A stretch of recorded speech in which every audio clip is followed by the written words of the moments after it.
Assalamualaikum warahmatullahi wabarakatuh. Perkenalkan, saya Muhammad Ramdan Siddiq dengan NIM 12112511351. Izinkan saya mempresentasikan presentasi saya yang berjudul Fraud, Konflik Kepentingan dan Budaya Organisasi. Presentasi ini bagian dari ujian akhir semester saya dengan mata kuliah Etika Bisnis Kontemporer. Saya akan membahas studi kasus PT Medika Nusantara, kasus yang mengangkat tiga isu besar sekaligus, fraud, konflik kepentingan, dan budaya organisasi. PT Medika Nusantara adalah pemasok alat kesehatan utama bagi jumlah rumah sakit pemerintah.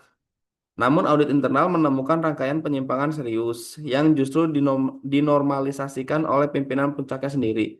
Dalam presentasi ini, saya akan menganalisis kasus tersebut menggunakan 8 kerangka teori, mulai dari fraud triangle hingga compliance management, sebelum merumuskan strategi pencegahan, desain pengendalian internal, program budaya etika, dan roadmap tata kelola anti korupsi. Mari kita bahas dengan latar belakang kasusnya.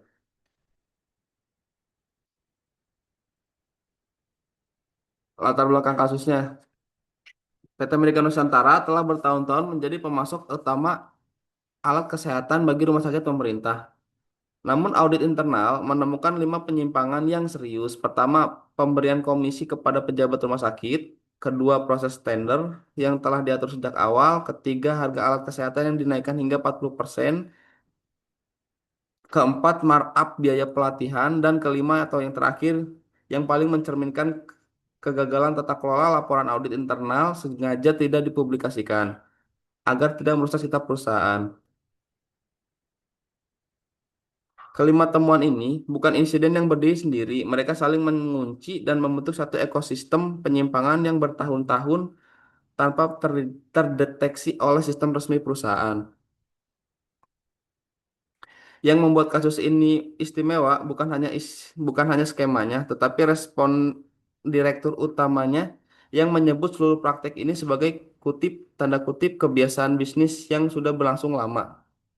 Pernyataan ini adalah kunci untuk memahami bahwa persoalan di PT Medika Nusantara beroperasi di tiga level sekaligus, level transaksi suap, rekayasa tender, dan markup harga.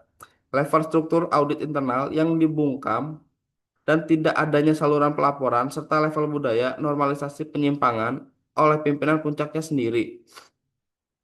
Ketiga level inilah yang akan kita bedah satu persatu melalui 8 kerangka teori pada slide-slide berikutnya.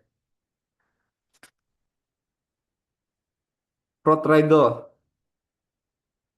Protregel Classy tahun 1953 yang menjelaskan tiga kondisi yang mendorong terjadinya fraud, pressure, atau tekanan.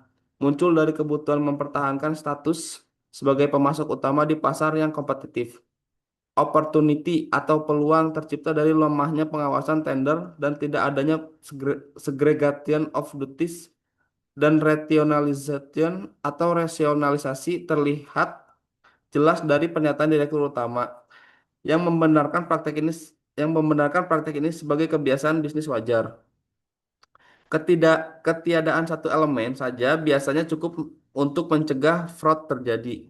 Namun ketiganya hadir bersamaan dalam kasus ketika namun dalam ketiganya kasus pada PT Medika Nusantara menciptakan kondisi yang hampir mengundang penyimpangan itu terjadi. Wolfe dan Harmonson pada tahun 2004 menambahkan elemen keempat, capability atau kapabilitas.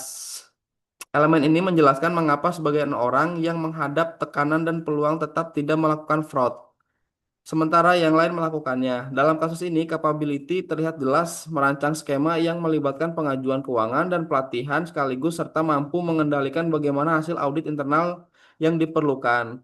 Bukan suatu yang bisa dilakukan staf junior, bukan sesuatu yang bisa dilakukan oleh staf junior.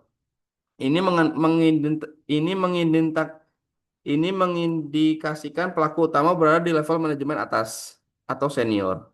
Dengan otoritas lintas fungsi dan kemampuan menyembunyikan jejak selama bertahun-tahun, artinya pengendalian yang efektif tidak bisa hanya mengandalkan pengawasan berjenjang dari atasan ke bawahan, karena menyimpan justru berasal dari level itu sendiri.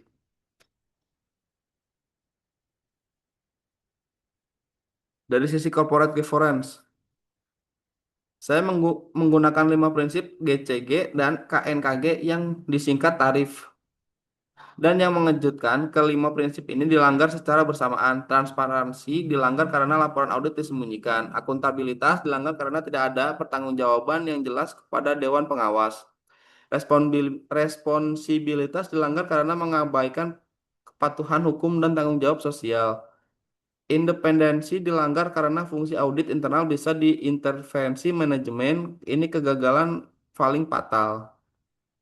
Dan kewajaran dilanggar karena rumah sakit pemerintah dirugikan lewat markup harga. Ini bukan kegagalan tata kelola parsial, melainkan kegagalan yang menyeluruh di kelima prinsip sekaligus. Dari perspektif etika bisnis, teori stakeholder, Freeman menegaskan bahwa perusahaan punya kewajiban bukan hanya kepada pemegang saham, tapi juga pasien dan masyarakat. Kewajiban yang jelas diabaikan di sini. Yang menarik adalah sisi whistleblowing-nya. Menurut laporan ACFE tahun 2024, 43% fraud di dunia terdeteksi justru lewat laporan atau tip. Jauh melampaui metode audit formal. Pola ini persis terjadi di PT Medika Nusantara. Audit internal sebenarnya berhasil menemukan masalah, tetapi karena hasilnya biasa saja dibungkam manajemen. Justru whistleblower perorangan yang akhirnya menjadi jalur deteksi yang benar-benar bekerja.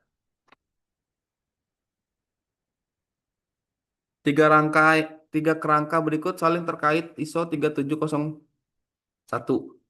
Standar sistem manajemen anti penyuapan seharusnya mewajibkan kontrol atas pos biaya rawan seperti biaya pelatihan dan due diligence terhadap pejabat publik. Kontrol yang absensi di sini.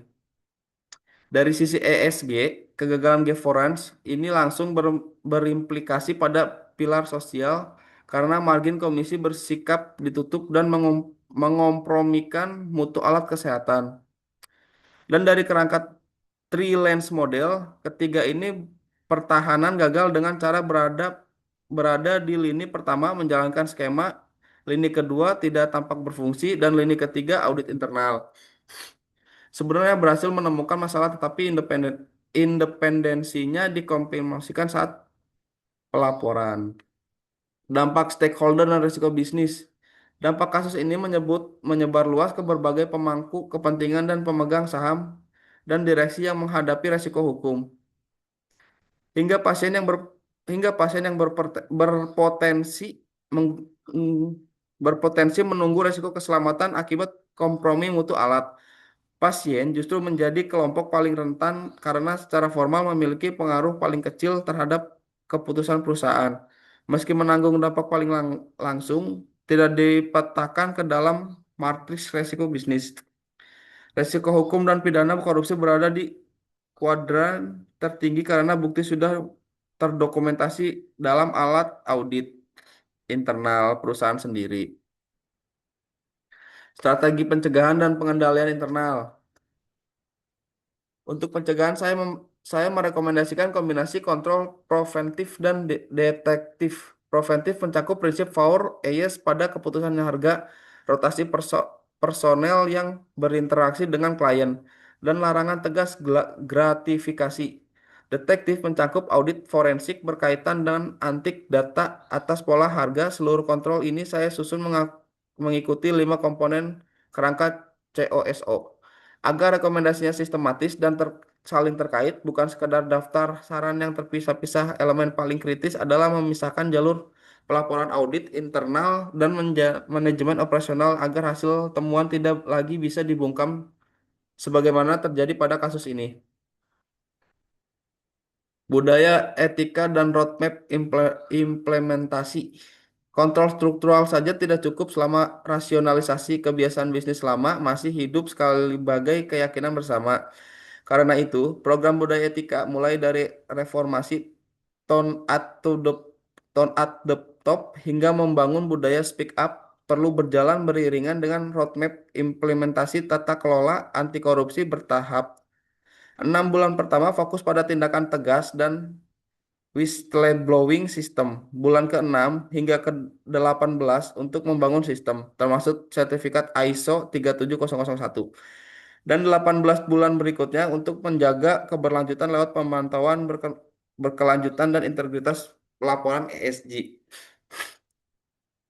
Fraud sebesar ini tidak pernah lahir dari satu kegagalan tunggal.